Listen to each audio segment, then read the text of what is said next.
America की एक अदालत ने डोनाल्ड ट्रंप के टैरिफ को गैरकानूनी बताया है। कोर्ट ने ट्रंप और उनके टैरिफ की कड़ी आलोचना की है।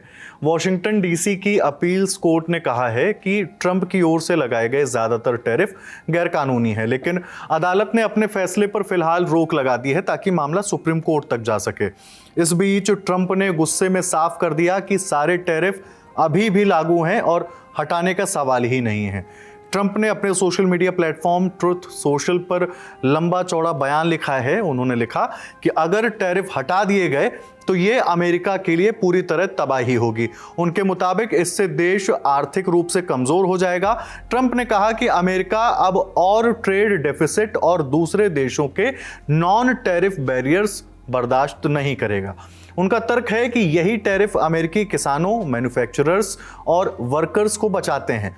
अपील्स कोर्ट ने अपने आदेश में कहा कि राष्ट्रपति को नेशनल इमरजेंसी के वक्त कई अधिकार मिलते हैं, लेकिन टैरिफ लगाने का अधिकार उसमें साफ तौर पर नहीं है।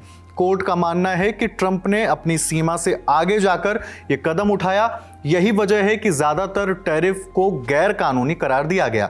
हालांकि अदालत ने फैसले को तुरंत लागू नहीं किया और प्रशासन को मौका दिया कि वो सुप्रीम कोर्ट जाएं। ट्रंप ने इस फैसले को गलत बताते हुए कहा कि यह देश को बर्बाद कर देगा। उन्होंने दावा किया कि अगर ये टैरिफ हटाए गए तो विदेशी कंपनियां और सरकारें अमेरिकी मार्केट पर हावी हो जाएंगी। इसका सीधा नुकसान मजदूरों और किसानों को होगा।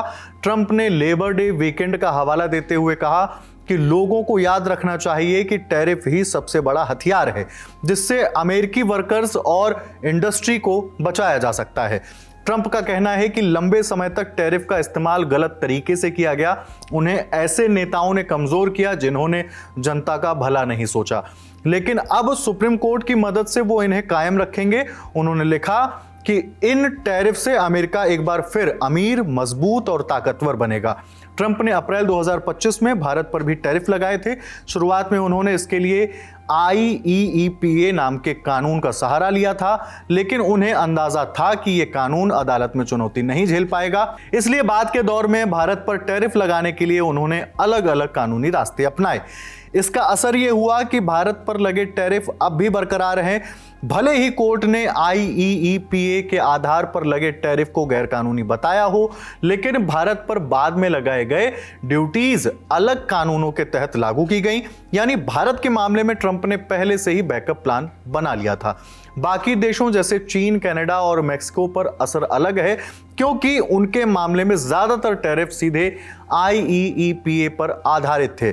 इस वजह से कोर्ट का आदेश उन पर ज्यादा भारी पड़ सकता है, लेकिन भारत के लिए हालात अलग हैं और टैरिफ फिलहाल जारी रहेंगे। कानूनी विशेषज्ञों का मानना है कि अमेरिकी सुप्रीम कोर्ट में यह लड़ाई लंबी चलेगी, लेकिन ट्रंप ने साफ कर दिया है कि वो पीछे नहीं हटेंगे। भारत के लिए यह आसान नहीं है। पहले से ही अमेरिकी बाजार पर निर्भर कई उद्योग अब टैरिफ के दबाव में हैं। खासकर टेक्सटाइल, ज्वेलरी और फर्नीचर जैसे सेक्टर्स पर असर ज्यादा पड़ रहा है। ट्रंप ने अपने बयान में बार बार कहा कि अगर टैरिफ हटे तो देश की आर्थिक रीढ़ टूट जाएगी। उन्होंने लिखा कि अमेरिका अब किसी भी विदेशी दबाव को सहन नहीं करेगा। यह बयान साफ दिखाता है कि ट्रंप इसे सिर्फ अदालत की बहस नहीं बल्कि राष्ट्रीय सुरक्षा का मुद्दा बना रहे हैं। वहीं भारत सरकार अब इसको लेकर प्लानिंग में लगी है कि अगर अमेरिका से रिश्ते और ज्यादा बिगड़े तो विकल्प क्या होगा। इसको लेकर हाल ही में केंद्रीय रक्षा मंत्री राजनाथ सिंह ने NDTV से बात करते हुए कहा कि भारत के लिए अब इकलौता विकल्प आत्मनिर्भर बनने का है।